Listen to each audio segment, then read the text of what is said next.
Okay, starting na tayo. Maliit. Bali 12 ohms yung ating iikot.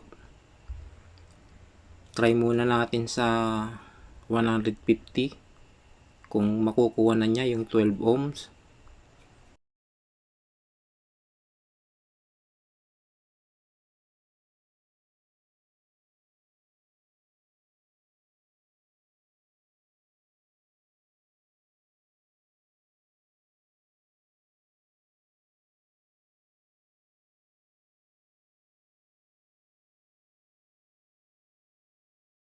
Kulang pa tayo, 7 ohms pa lang.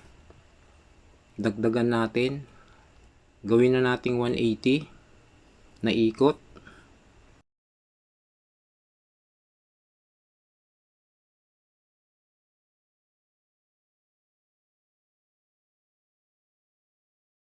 Okay, 180. Check na natin.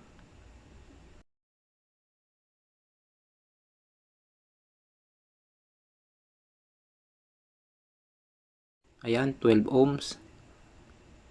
Sa 180, 12 ohms. Eksakto. Okay, so yan yung sa maliit. Nakuha na natin, 12 ohms. Sa 180 na ikot. Okay na, sa malaki naman tayo.